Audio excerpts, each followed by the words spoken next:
Assalamualaikum warahmatullahi wabarakatuh. Materi kita hari ini adalah tentang konflik dan perdamaian dalam perspektif multikulturalisme. Minggu lalu kita sudah sama-sama memahami bahwa manusia, baik sebagai individu ataupun kelompok, diciptakan, dibentuk, tumbuh, dan berkembang secara berbeda-beda. Artinya prinsip perbedaan, keragaman adalah sunnatullah. Tidak ada satupun seorang laki-laki, perempuan dari berbagai suku bangsa yang dilahirkan persis antara satu dengan yang lain.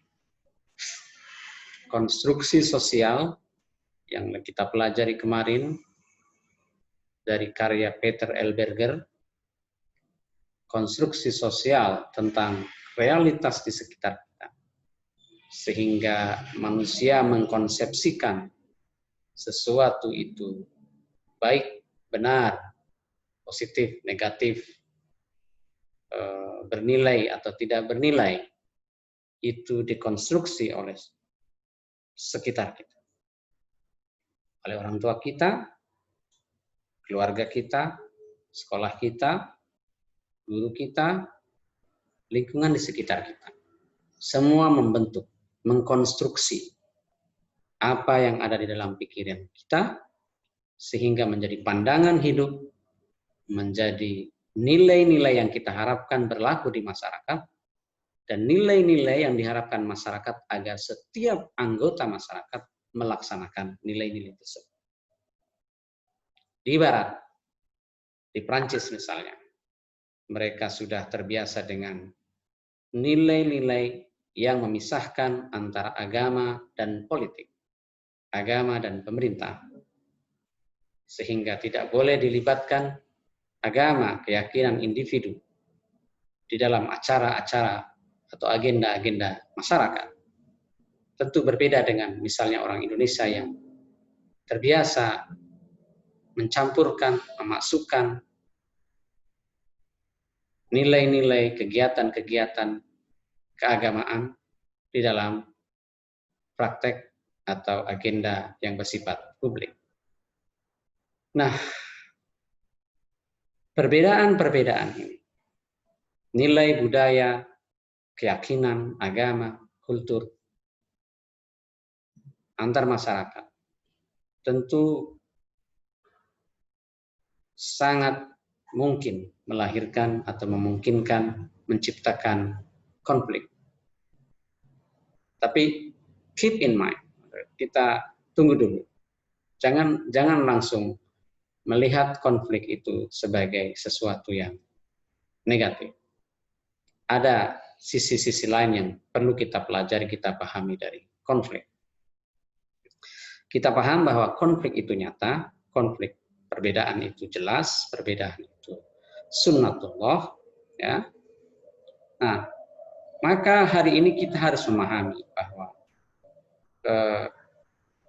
dari perbedaan itu memunculkan konflik.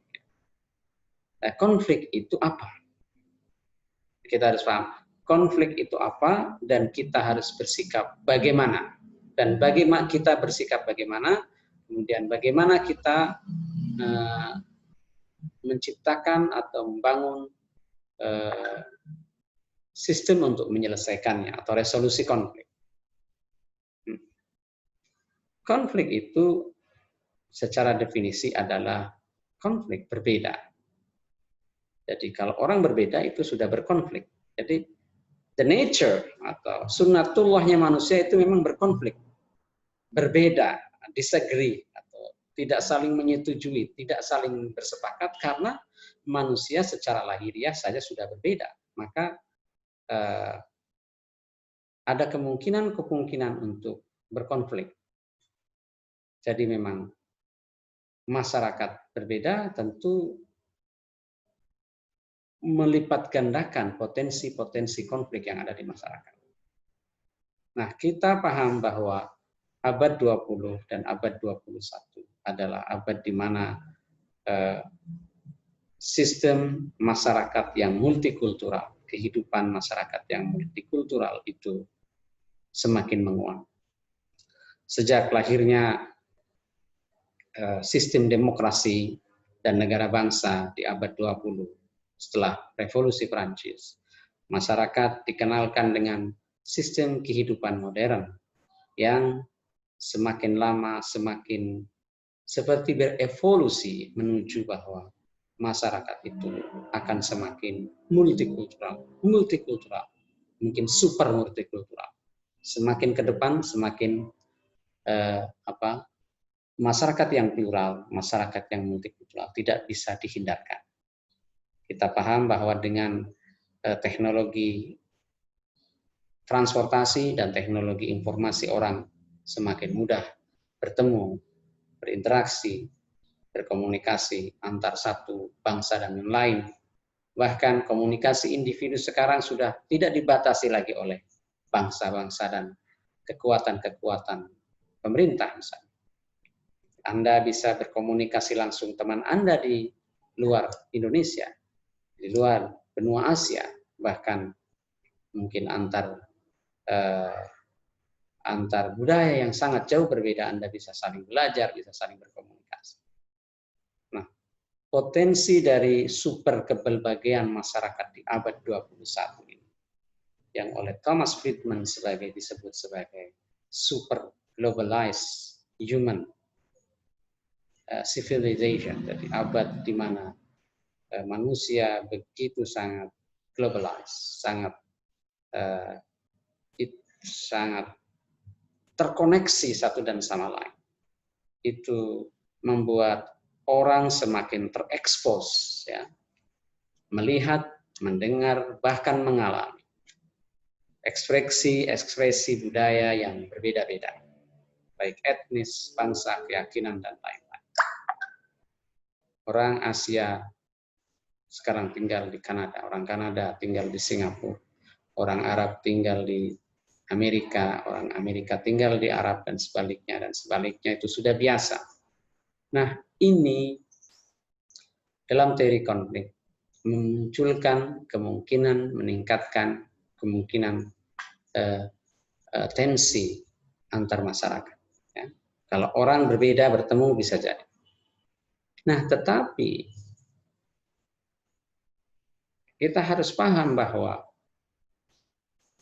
kepelbagian, keragaman ini juga memunculkan kemungkinan generasi manusia untuk naik ke level berikutnya. Ya. Dari dulu yang mungkin kita hanya berada di dalam kampung dan otak kita hanya dicekoki dengan nilai dan satu tradisi saja, bahkan tradisi itu mungkin menganjurkan kita untuk tidak suka menutup berhubungan, berinteraksi, berkomunikasi dengan masyarakat lain. Sekarang ini tidak bisa.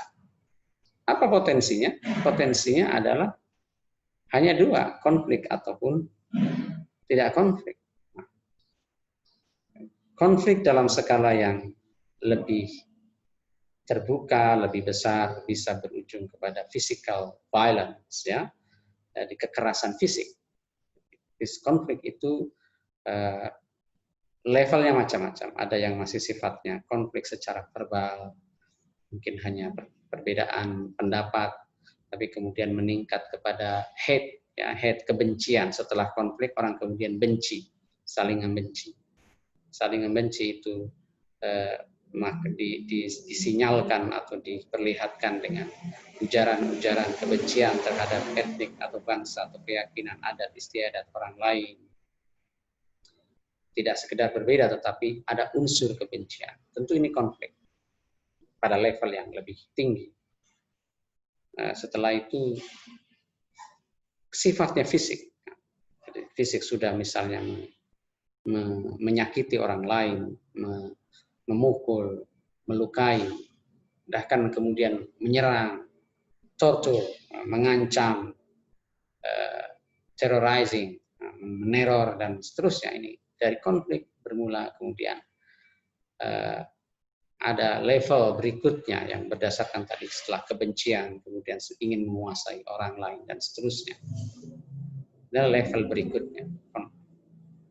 Nah, tetapi masyarakat multikultural juga memungkinkan terjadinya kolaborasi global yang masif. Ya. Karena apa? Bagaimanapun manusia sekarang dihadapkan dengan permasalahan-permasalahan global, permasalahan bersama yang tidak mungkin dihadapi dengan hanya satu entitas bangsa, satu entitas masyarakat, kelompok masyarakat. Ya, banyak permasalahan-permasalahan yang sifatnya global.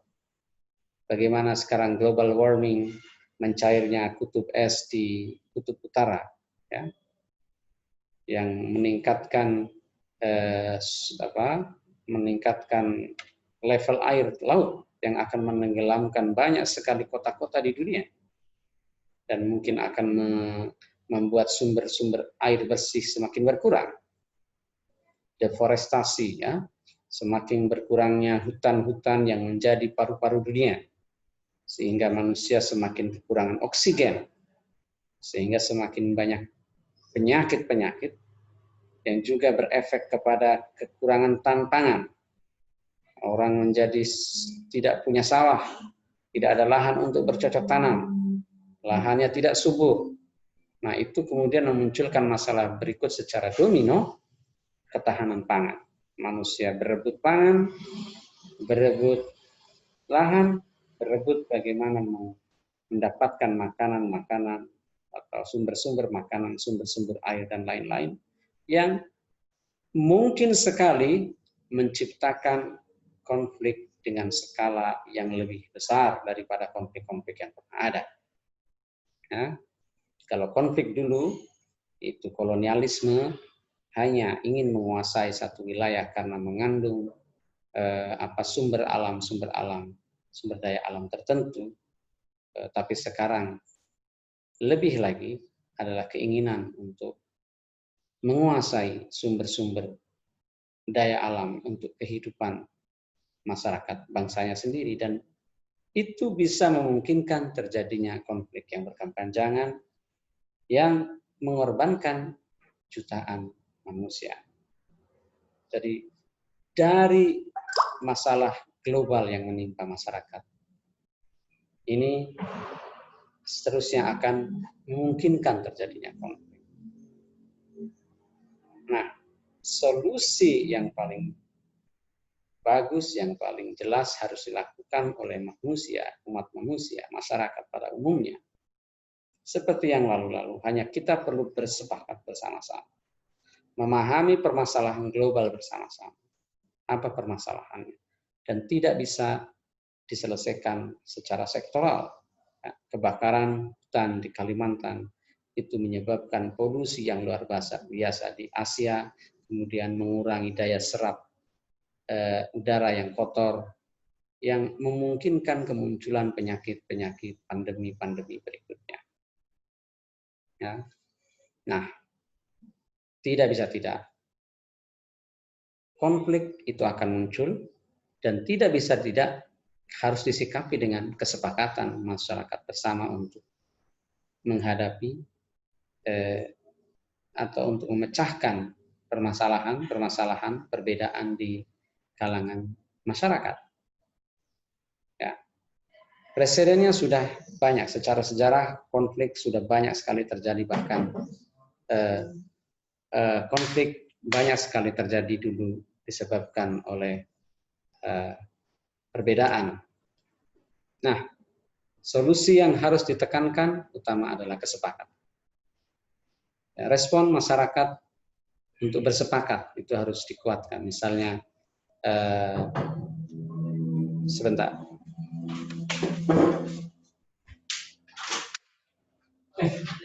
Coba di situ, ya. Samping saya.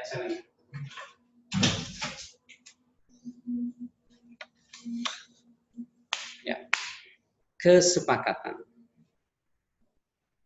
Jadi manusia harus mencari titik-titik yang menjadi kepentingan bersama. Jangan mencari titik-titik yang menjadi perbedaan konflik, tetapi mencari titik-titik yang menjadi kesepakatan bersama antar kelompok manusia untuk sama-sama mengatasi masalah itu.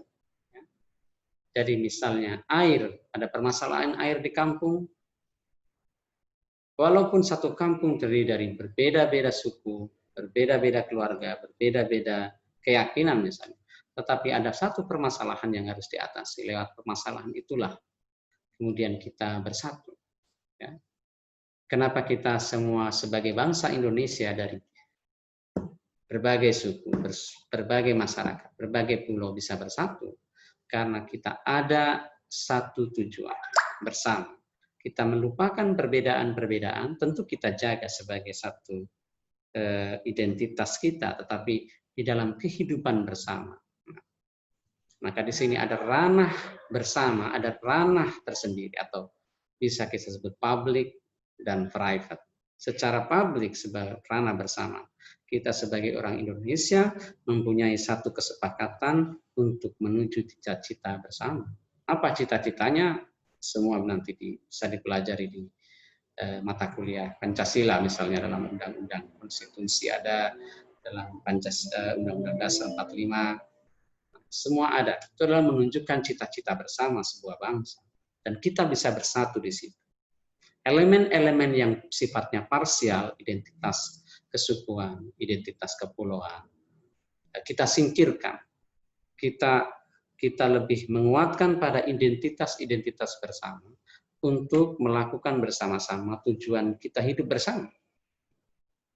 Sama halnya tadi dalam satu kampung, ada tujuan-tujuan bersama yang kita mau raih. Nah, itulah kita bersatu di situ. Kita bersepakat di situ. Kita sama-sama melakukan hal yang kita tuju. Bukan menguatkan, mementingkan sisi perbedaan sektarian. Oke, itu di dalam kelompok kita kuatkan, tetapi keluar kita bersama-sama mencari dan mencapai tujuan bersama. Nah, saya kira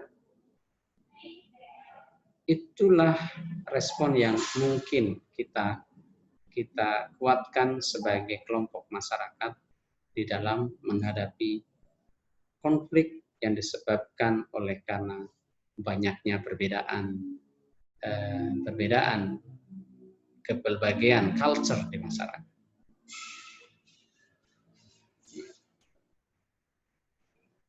Nah, untuk selanjutnya kita sebagai Indonesia, di pertemuan berikutnya kita membahas sudah spesifik kita sebagai orang Indonesia. Ya. Ada masyarakat Indonesia yang berbeda-beda, multikultural, dari berbagai pulau, dari berbagai keluarga, dari berbagai suku, dari wilayah yang jauh, dari kebiasaan yang berbeda. Bagaimana kita menghadapi super keberbagian ini, keragaman di masyarakat Indonesia? Seharusnya bagaimana dan apa masalahnya dan bagaimana seharusnya, dan kita bagaimana merespon? Untuk menjawab pertanyaan-pertanyaan ini, maka minggu depan Anda harus membaca satu buku yang sudah saya kirim di platform PDF kelas online kita. Silakan akses di situ dan baca. Dan dalam 2 minggu ke depan kita akan mendiskusikan isi dari buku itu. Mudah-mudahan bisa bermanfaat bagi kita semua. Terima kasih. Assalamualaikum warahmatullahi wabarakatuh.